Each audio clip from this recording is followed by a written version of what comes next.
Nice to see you, and I hope you're well. By the grace of God. Like I was telling my listeners that I've spoken to you on so many occasions. For over a decade, we've been having conversations on the economy, starting from your days when you were just the lecturer John Gatsi, to Dr. John Gatsi, to Professor John Gatsi. Quite a journey you've had in academia. Do you love the academia? Is this something you like to do for the rest of your life? I've always wondered. We are working academia for some time, at least close to 17 Let's years. push the mic closer. At least close to 17 years. Okay. And it's interesting. And one is looking up to more challenging opportunities. Okay. But for now, we are okay where we are. How is the University of Cape Coast? The University of Cape Coast is fine. You've been there all the 17 years? Yeah. Why? You like Cape Coast? Well, some people have been there for more than 30 years. Well, nice to have you in studio. Thank you. And first, because you're here, and we've been having this discussion, Galamsey and everything, about the ban on illegal mining. But the key question for someone like you who is in finance is that gold, whenever you mention gold, people tell you gold is like the highest form of currency you can ever get, the most valuable currency ever. Are you happy? We mine so much, but we see little value in the mining we do. Do you get worried when you listen to stories about the way we treat gold in Ghana? Well, it is worrying because the legal regime that established the agreement and the contract between the state and a gold mining company do not give us much. Okay. So all this noise we make about gold, the percentage that we get from gold production is not anything to write home about. And that is the first thing that we need to work on. Then secondly, if you look at even the little that we get, there is no clear structure as to how we manage the revenue from it. And unlike we have at least some roadmap or framework of managing petroleum revenue, the framework is not detailed enough when it comes to mining our solid minerals, such as gold, bauxite, and the rest. And that is something that we ought to reverse. And I believe I've seen in the NDC manifesto how to put a new framework in place regarding an omnibus law that will enhance revenue management from our mineral resources. And I believe that is the way to go, to enhance revenue management for both petroleum and solid minerals. And I think that is the direction we ought to be going. So we need to work a lot more to ensuring that we get maximum value. Yes. For whatever is mined here in Ghana. Yes. What about the whole issue of illegal, the Galamsey issue, as you've been here? What's your stance on it? Well, Galamsey is a serious problem, but it has been exacerbated in the sense that formerly we used to separate Galamsey from small-scale mining. But now it seems Galamseyers and small-scale mining are doing the same thing. And that is what is creating the problem we are envisaging. But in my opinion, I think that we have provided more market to Galamsey gold. What we saw in Liberia was to distinguish between blood diamond and then the ordinary diamond that is acceptable in the market. But in Ghana, we are not able to separate gold from Galamsey activities or illegal activities. And we create a market for the gold. We create the conduit through the gold purchase that we are doing. We have also given the opportunity to some group of people we are calling community mining, and those people interface with galamseyers, and it is easy for those people to transfer their gold into the nation purchaser. And for that matter, we have created a very conducive market for galamsey. That is why it is thriving. So we need to look at various means of stopping galamsey. We need to block the market. That is one. Then we also need to be frontal to stop illegal activities regarding mining in forest reserves, water bodies, and pollution of water bodies and the rest. And as we are doing this, I think the state ought to be aware that pollution of or crime against environment is a crime against humanity. And so that is the way we ought to treat it.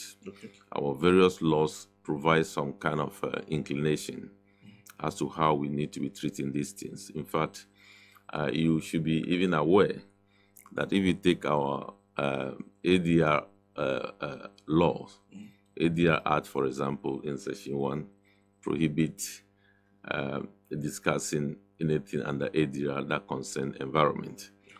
So that is how a strong view that even our laws have for destruction of the environment. So that is how we need to take it. But it seems we are not taking it as serious as it ought to be.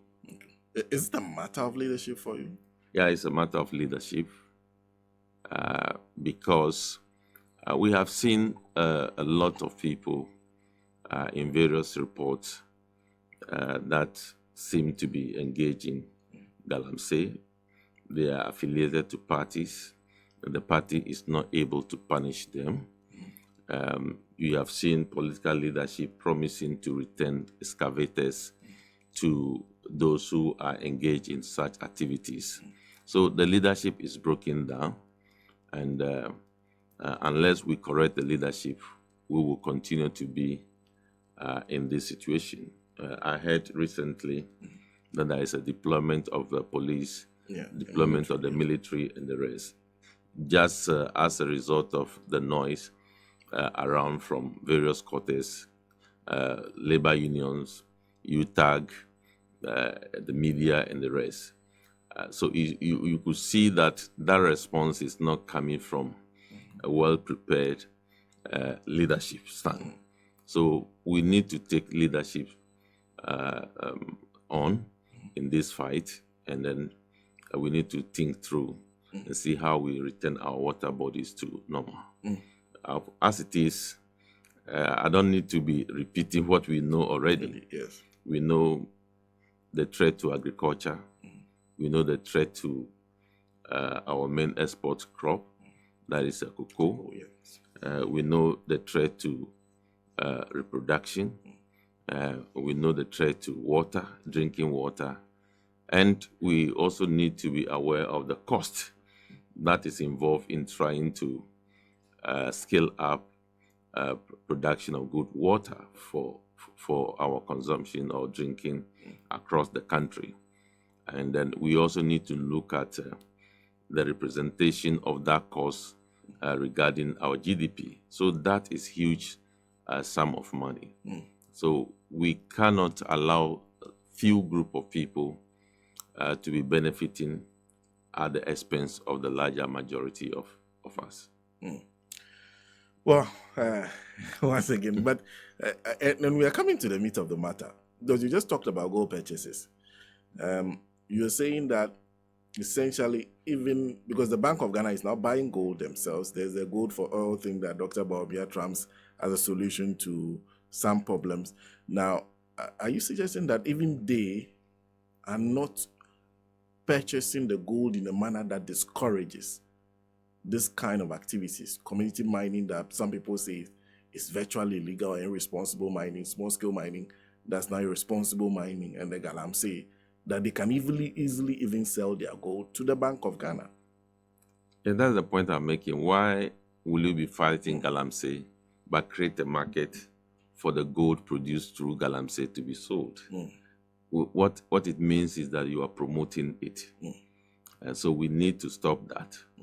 And the gold for oil itself, I think the government has agreed with the IMF to phase it out. So I'm wondering why you agree with the IMF to phase that program out, but you come and make it a campaign promise that you are going to scale it up, because that is the way to go. Of course, we do not have more gold than South Africa. In fact, if you look at the US reserve, the gold they have is so great, Switzerland and the rest. But their economies are not actually thriving because of those reserves they have. The economies are thriving because of the program they have for the economy, the program they have for the youth, the program they have for industry, the program they have for the manufacturing sector, and all the sectors. That is what make the economy strong. So to think that you'll be buying gold as though buying of gold to build reserve is a new phenomenon in central banking, that is not true. Ghana has been buying gold to stock its reserve for a very long time. Maybe the scale may be increased in recent time, but it's not a new phenomenon. So if we put our hope on that, of course, we are doing gold for oil. Does it stop oil prices going up? No. You have seen the number of times that we have increased oil prices cumulatively in the country. Meanwhile, we are doing gold for oil.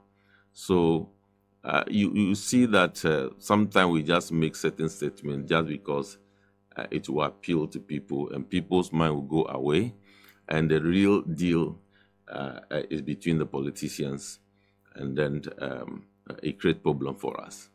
And I believe anything that the nation is not satisfied with, given the opportunity, that should be investigated, and then we know what actually is going through the program. I think that should be a candidate for some kind of inquiry to know what has been done, how they purchase the gold, whether they separate the purchase of the gold from the correct sources as against illegal mining, and then how revenue from the proceeds is managed. Are there intermediaries? Do they have a proper agreement, contract? Those are very important for the state. Great. Well, if you just join us, we're having a conversation in studio with Professor John Gatsi. If you listen to us regularly, you will know that he's one of the persons, analysts we usually tend to whenever we are discussing issues of the economy. So now I'm coming to the discussions we'll be having over and over again. On many occasions, I've called you because the government keeps insisting that the problem that we have is Russia, Ukraine, COVID. You kept insisting that this problem was started by poor management of debt and the accumulation of debt even under COVID. Am I getting you right? Yes, you're getting me right.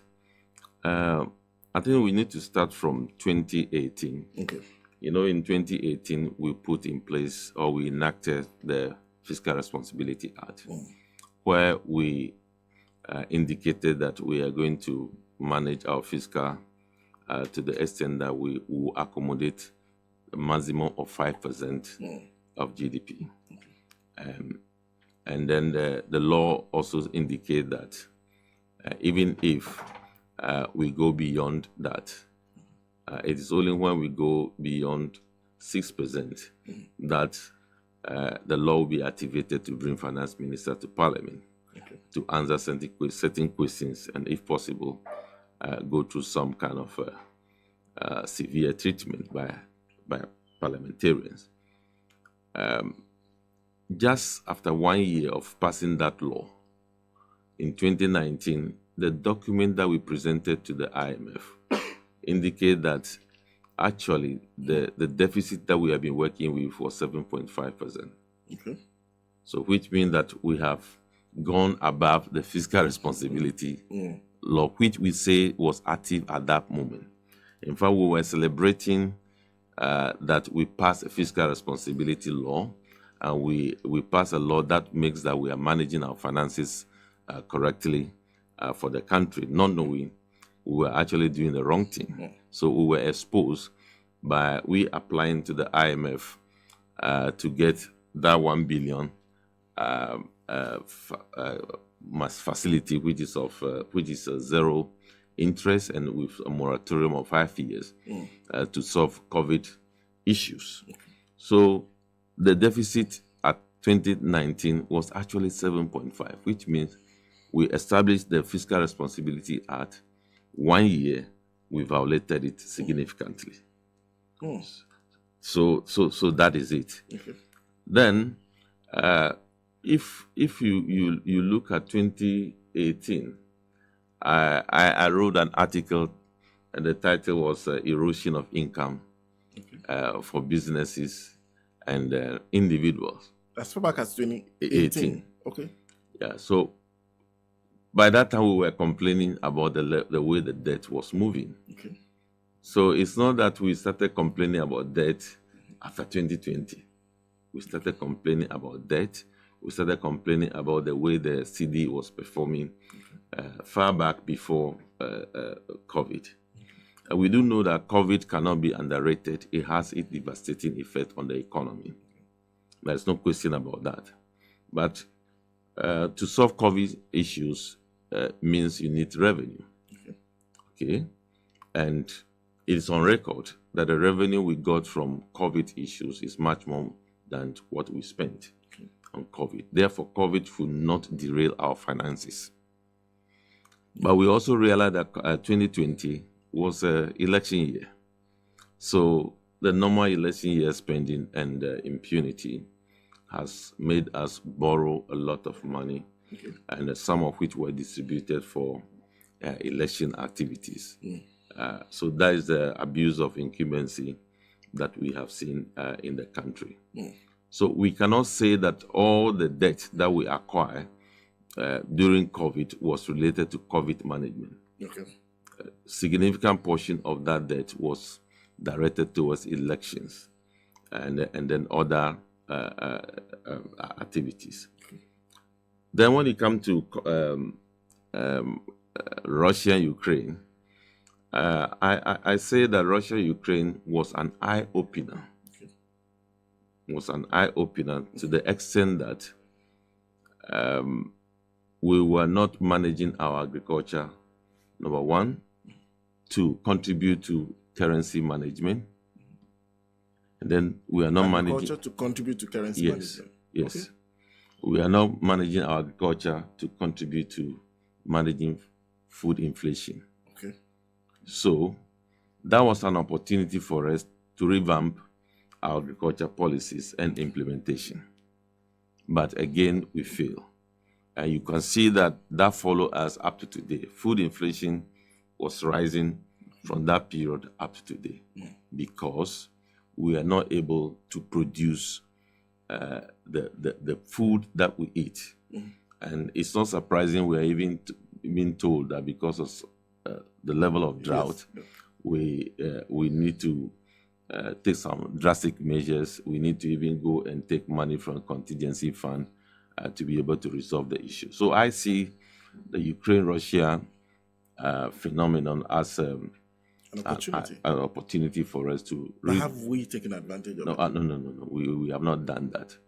And that is why we need to see what is in the policies of the parties concerning agriculture. Are we aware that agriculture could contribute to reducing food inflation? Are we aware that agriculture could contribute to managing currency? So those things ought to be reflected. And it is then that we will find our way out. But in my opinion, we have not done much in that direction. Planting for food and jobs 1.0, planting for food and jobs 2.0, and then you're talking about one village, one dam. Among other initiatives in the agri sector, you're saying that we still have failed to maximize agriculture to deal with food inflation? and also currency management? Yeah. Both. Yes. How? I think those policies are largely uh, considered to be failure. Okay. Yeah. So one village, one dam. Where are the dams? What have they contributed to? Whose farm have they watered? And what was the yield? There is no record about that. So those are policy failures. So we cannot count them to be positive. And then planting for food and job, when it came, it was a vibrant policy to contribute to youth employment, youth engagement in agriculture, and then also to target certain produce to scale them up. But it couldn't work. So those things that we have been saying about planting for food and job, they are things that we cannot actually prove. Okay. The jobs, we cannot prove the job. The production levels are not trusted, and the rest. And as of now, we do not talk about planting for food again and jobs again, because it's the implementation is a failure. Okay. So we've wasted both the opportunity provided by COVID and then Russia-Ukraine. Oh, yes. And we've learned nothing. Look at the zeal with which we were targeting the production of certain items during COVID time. Okay. That zeal went down just after we have seen that COVID is off. Then it went down. Okay. The kind of attention that nations pay to nurturing the business environment, we have lost that. That focus was gone. It is only when we have that focus burning that we will be able to revitalize dying businesses. It is only then that we'll create an environment that is enabling enough to allow those businesses to thrive, to allow new businesses to come on board. It is only then that we can generate opportunities that people can take advantage of.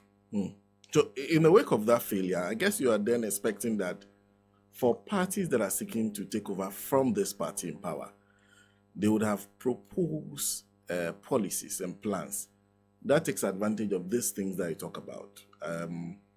Agriculture that tackles food inflation, agriculture that helps manage the currency. I'm sure you've seen the manifesto of the biggest opposition party. Does it do that? Yes, yes, I think there's an attempt to do that. Okay. And then when you read the manifesto also, it also tends to look at that issue as a coordination problem. Okay. So it brings together ministries that are in charge of the real sector. Okay. It brings together the Bank of Ghana and possibly other institutions to deal with that, to be able to coordinate properly. Because if you leave the management of the currency in the hands of the Bank of Ghana, which is right, that is a mandate that they need to ensure price stability. But in the price stability effort by the Bank of Ghana, the Bank of Ghana doesn't control how much food you import into the country. Okay. The Bank of Ghana doesn't control how much food you produce in the country. Okay. But I think what I saw in the manifesto means that there is an attempt to coordinate these things so that the various units can talk to each other and plan in that regard. And that has not been happening. And that is why, one, food inflation is on high. Because why are we experiencing food inflation? Because we are not producing. So what do we do to produce? What will the various units do to support each other to ensure that certain crops, for example, are produced because there is high demand, they are sensitive to price development in the country, so that can be dealt with. So I think that approach is positive, that approach is proper. That is how we need to be going. How important is that coordination? Because when you have conversation even on Galamsey, you realize that there's a huge impact of Galamsey on cocoa production. they are competing for lands with cocoa, not only the lands, also for labor. And it also affects agriculture. Also the same competition for land and labor. How important is that coordination, that we do not see mining as an issue standing on its own, that when you tackle that, it comes to affect everything else and perhaps even affect your currency. How big is that an issue that any government that takes over needs to be a bit more coordinated in their approach to everything? Yeah, you're right. Mining is now a serious threat to the economy. It's a serious threat to agriculture, as I said earlier on. It's a serious threat to our health.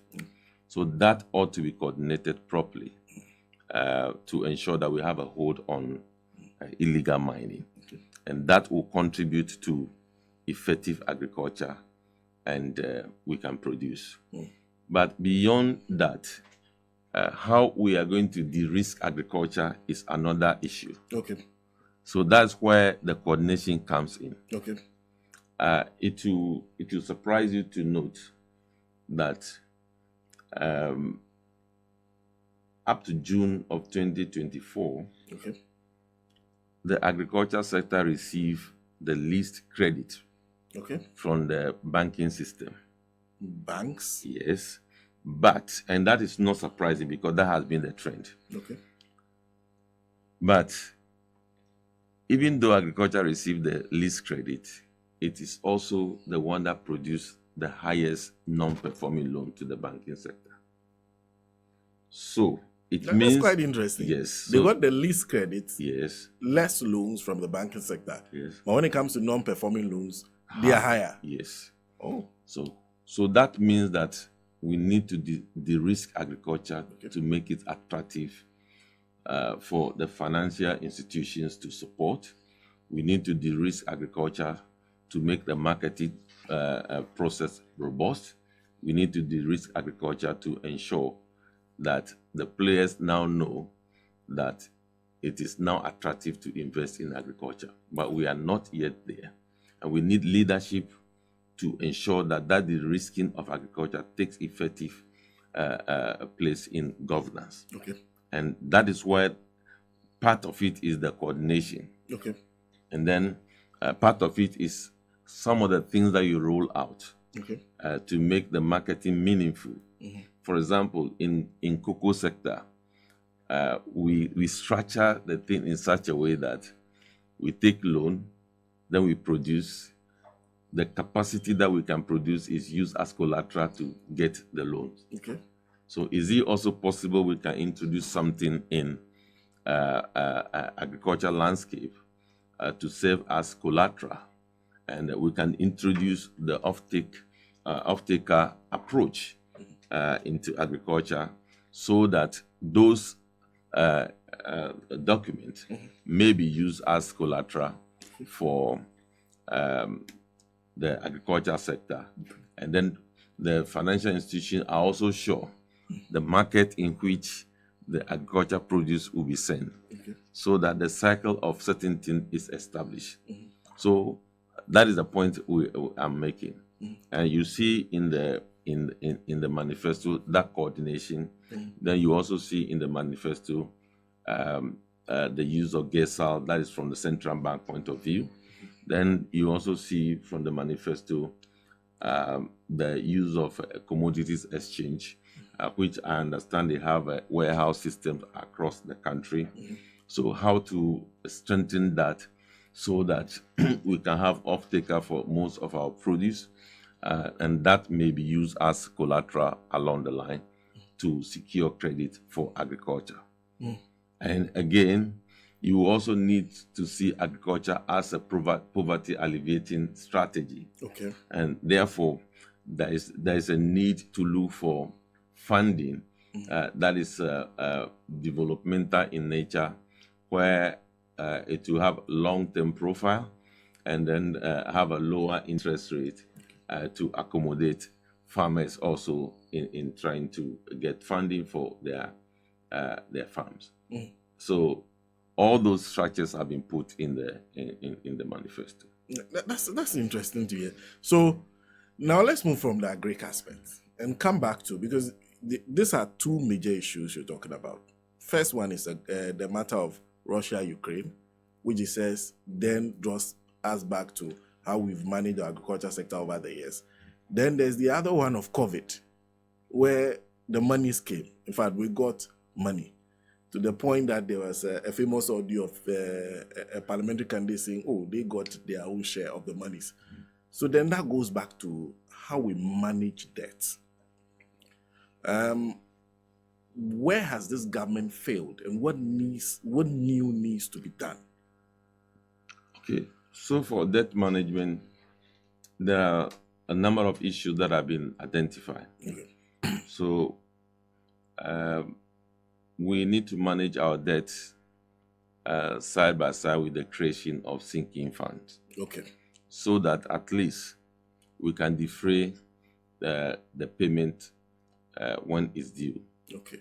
So that the burden of debt will not be lingering on the country when we are called upon to pay. The sinking fund. Yes, that's the sinking fund approach. The sinking fund only means an account that is dedicated, you can call it escrow account, whatever, that is dedicated to managing debt. Okay. So that you keep putting periodically some amount of money into that fund. Okay. So that at maturity, you use it to pay either all the principal or at least significant portion of the principal. Okay. And we have done it before, and we should learn lesson from that and build on that.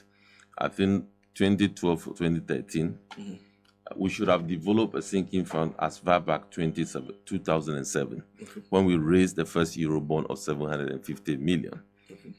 But we didn't do that. So when the NDC came to power and they realized that that is the way forward, so they established a sinking fund, and of course using part of petroleum revenue to service the sinking fund. Okay.